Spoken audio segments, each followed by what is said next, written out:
ஐயா நான் வந்து பல்லடம் ராயர்பாளையங்க சொந்த ஊர். விவசாயம் பண்ணிகிட்டு இருக்கிறேனுங்க. பிஜேபி வாய்க்காலுக்கு பைப் லைன் போடணுங்க. கை வாய்க்காலுக்கு வண்டி பாதைக்கு பைப் லைன் போடுறக்கா நீ கலெக்டர்கிட்ட நீ வந்து 10 வருஷம் பெட்டிஷன் கொடுக்குற. இது வரைக்கும் என்ன நடந்தது? நான் கலெக்டர் ஆஃபீஸில் இருக்கிற துரைமுருகன் பேர்.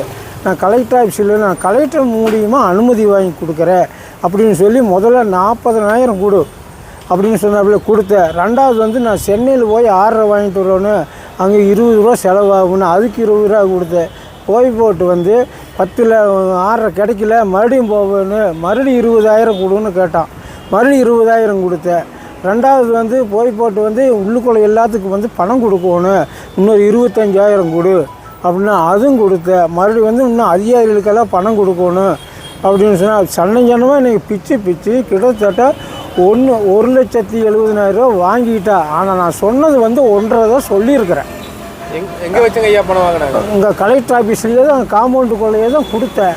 ஆனால் 50,000 கொடுத்துட்டான். இன்னும் 1,00,000 ரூபா கொடுக்கணும்னு ஒத்துட்டான். கை வாய்க்காலுக்கு பை போடுறதுக்கு தடத்துக்கு பை போடுறதுக்காக வாங்கினானுங்க. நான் போட்டு கொடுக்குறேன்னு சொன்னானுங்க. 100 மீட்டருக்குங்க கை வாய்க்காலுக்கு வண்டி பாதை, அது பை போடுறதுக்குங்க. இதை பற்றி காவல் நிலையத்தில் புகார் அடிச்சிருக்கீங்களா?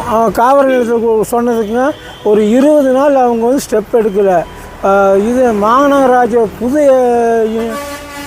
இன்ஸ்பெக்டர் இவர் சர்க்கிள் புதுசாக வந்தாருங்க. அவர் வந்த உடனே கூட்டிகிட்டு வந்து கம்ப்ளைண்ட் கொடுத்து 20 நாள் கழிச்சு அப்போவா எழுதி வாங்கி 20,000 50,000 வாங்கி கொடுத்துட்டாங்க. பாக்கி இன்னைக்கு கொடுக்குறேன் நாளைக்கு கொடுக்கணும் 6 மாதமாக தவணை ஓட்டிகிட்டு இருக்கிறாங்க. இதான் நடந்த உண்மை. உங்களுக்கு என்னங்க ஐயா பண்ணி கொடுக்கணும்? போலீஸ் என்ன பண்ணி கொடுக்கணும் உங்களுக்கு? அவங்க எனக்கு பணம் வாங்கி கொடுக்கணும். 1,00,000 ரூபா எனக்கு பணம் வரணுங்க. இன்னும் கேட்டப்போலாம் தவணை ஓட்டிகிட்டே இருக்கிறாங்க. அது வந்து அந்த எஸ்ஐ தான் இப்போ தவணை ஓட்டிகிட்டே இருக்காரு. அவர் கரெக்டாக நடவடிக்கை எடுக்க மாட்டேங்க. துரைமுருகன் அவன் வந்து இதில் கலெக்டர் ஆஃபீஸில் வந்துங்க இந்த பிராந்தி கடை செக்ஷனில் இருக்கிறானாமாங்க கலெக்டர் ஆஃபீஸில். வேல்முருகன் அவன் துரைமுருகன் அவன் பேருங்க. அவன் ஃபோன் நம்பரெல்லாம் இருக்குது, நான் வேணால் கொடுக்குறேனுங்க.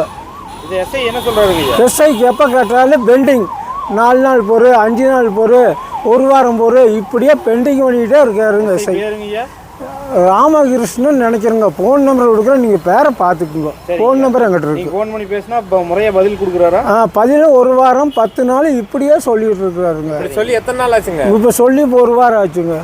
இது வரைக்கும் எந்த நடவடிக்கையும் இல்லை.